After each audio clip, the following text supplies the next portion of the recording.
Pessoal, vamos resolver então aqui um exercício, de variáveis instrumentais. Exercício 3 da prova do segundo semestre de 2017. É isso? Bom, ele fala o seguinte: considere uma base de dados com informações sobre 100 países e estimamos o efeito do crescimento econômico no grau de abertura da economia para o país I, obtendo o seguinte resultado. Então tá, veja só. A gente tem essa primeira equação aqui, certo?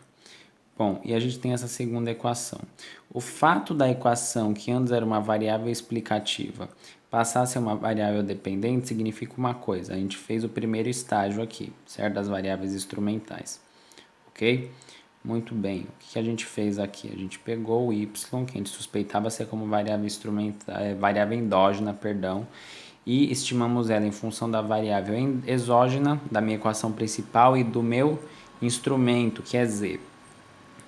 Certo? Com R quadrado igual a 0,46, sendo a abertura da economia de um país, Y a taxa de crescimento econômico, delta W a variação de salários, Z o nível institucional, o Z é o nosso instrumento. O erro padrão dos interceptos do coeficiente y e bom, eu não sei o que essa letra está fazendo aqui, mas eu acho que tá. É o delta W, não é π aqui, tá? Acho que ele fez uma confusão. São respectivamente 10,75, 095, 005. Ou seja, o erro padrão é desse aqui, desse é esse aqui, desse é desse aqui na primeira regressão. Certo? Na segunda regressão é o quê? 0,015 é para o ΔW e 0,25 é para o Z, certo? Baseado nas informações acima, diga se é verdadeira ou falsa tal afirmação e explique o motivo. Então tá. Para o nível institucional Z ser um bom instrumento para o crescimento da economia, ele deve atender às duas condições: covariância de Y com Z diferente de zero e covariância de Z com W delta W é igual a zero. Bom, vamos analisar. Para ser um bom instrumento, aqui eu copiei a mesma equação. Para Z ser um bom instrumento, duas condições precisam ser atendidas. A relação de Z com Y precisa ser diferente de zero, porque afinal Z vai ser o instrumento para Y.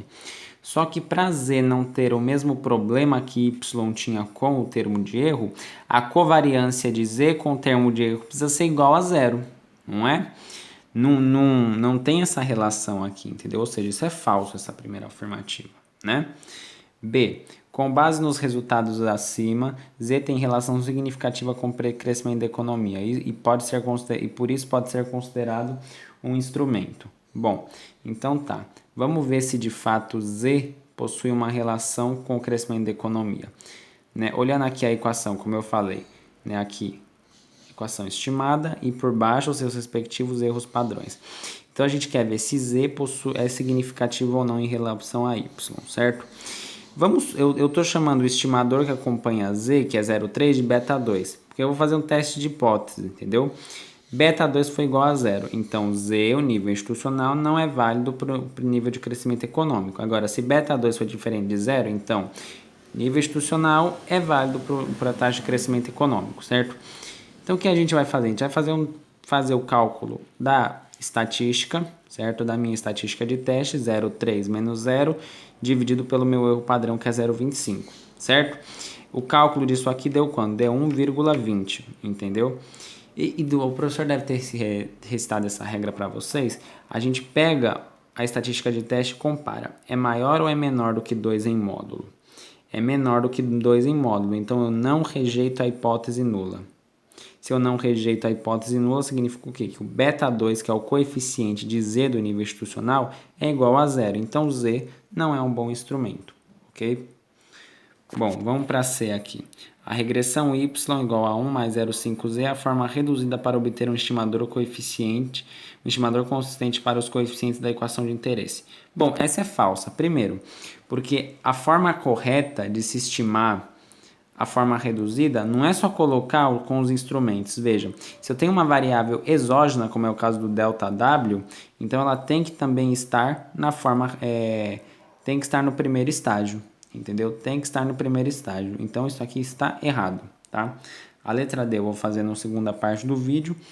A letra D eu recomendo que vocês assistam o vídeo da primeira playlist de vídeos lá que ressalta a diferença entre teste de Hausmann, teste sobre identificação e o teste de endogeneidade por função controle, tá? Que é muito importante isso para vocês saberem identificar. Obrigadão.